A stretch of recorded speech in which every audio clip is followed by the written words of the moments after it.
Absentee Parent Part 2. So, what happens to the parent that has to now do the job of the two parents because one of the parents is absent? Doesn't matter why the other parent is absent. It could be because of death, it could be because of disease, it could be because of job, it could be because the other parent doesn't choose to be present and take upon the role or responsibility of being a parent. Or could be any other reason. The fact of the matter is that one of the parent is absent. We're not here to judge the absentee parent or look at the role or the lack thereof the absentee parent. Let's delete the absentee parent in this conversation. Our focus is on the parent that has to do the job of the two parents. That parent now has to fulfill the role of both being a mother and a father. There is some fear involved, and you want to protect yourself and your kids from the onslaught of the careless words and thoughts and actions spewed on your family, on you and your kids. Primarily character assassination and the fear of what is going to happen now. So then the second parent can concoct so many fearful, imaginative stories, some of them real, some of them unreal. Not all the stories concocted by the second parent or the parent left behind are imaginary, just know that. And obviously not all of them are real either. Nevertheless, the parent that is left behind having to guard, doing double duty, two people's job, it's a difficult one. It's a very difficult one. It's an extremely difficult one. The most difficult job on the planet Earth is the job of being a parent, especially the job of being a mother. And now you have to, but when the second or the second and a half job is thrown at you unwillingly, and especially the most difficult of all jobs, which is job of being a parent. It is said that there's no such thing as a bad parent because the job itself is so difficult. It is the most difficult job. Just for you to go through that job alone, no matter how bad you did it, it is still good. So we're not judging the second parent here, obviously. You cannot judge any parent, let alone a parent who had to do the job of two parents because of the absentee parent. If anything, we have compassion and sympathy and understanding and love and unconditional support for that parent.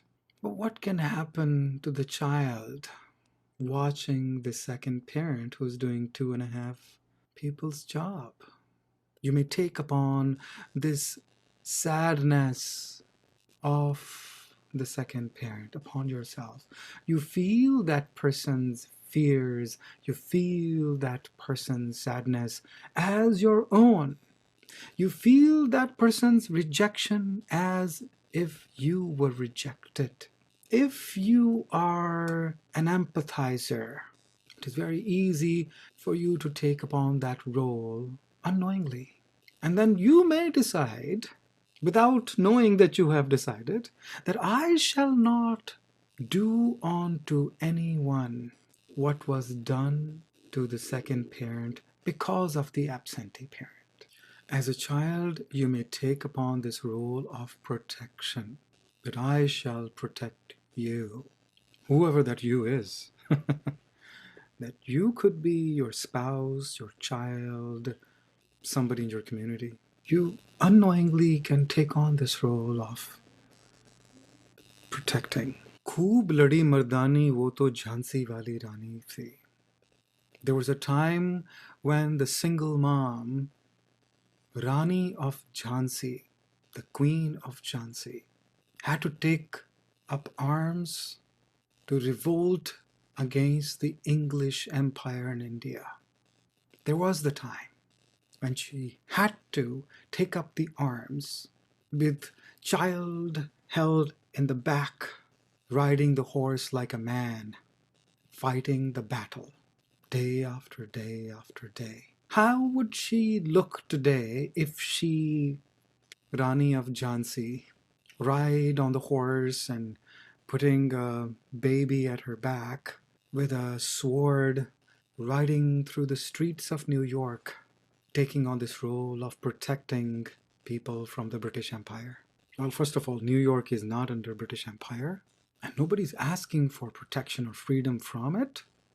It is a wrong time, wrong place, and that agenda is no longer needed or necessary.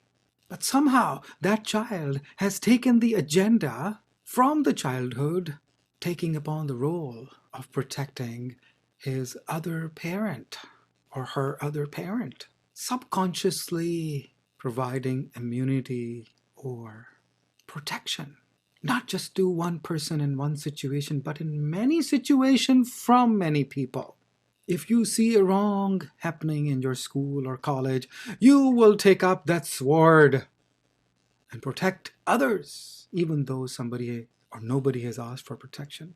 And even if somebody asks for protection, you're like, yes, I will protect you. I will take upon that role.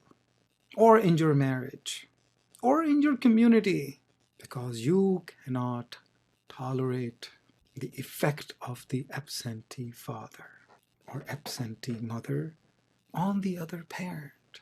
And you've taken upon their fears, real and imaginary, and it gets transferred from generation to generation to generation without your knowledge.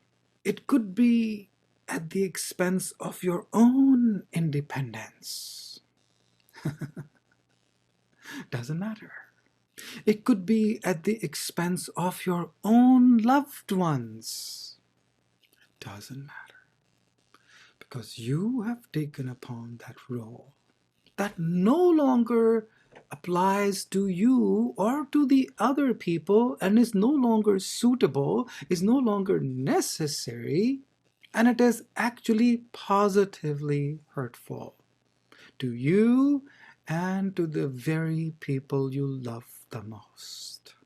Very hard to see because it hides behind, it camouflages itself in the name of you playing a good role, you doing your duty and your dharma that you have taken up upon yourself. And you cannot see that you have taken up the swords and living up Khoob ladi mardani wo to Jhansi wali rani thi. As ridiculous as it may look, if Jhansi wali Rani was riding the streets of Bombay or Delhi or London or Tokyo or New York. But we don't see the ridiculousness of us taking that mental and emotional role in our lives. The effect of the absentee parent is not just to the other parent, it is also to the kids, we know that, but also intergenerational. These are not direct effect or the impacts, but the indirect one, the unconscious one, or the subconscious one, because we don't know what the effects of that is on the other generation and what they take upon themselves and what roles they want to play, even when those roles are unnecessary. Providing immunity and protection to those that don't need it, at the expense of your own freedom.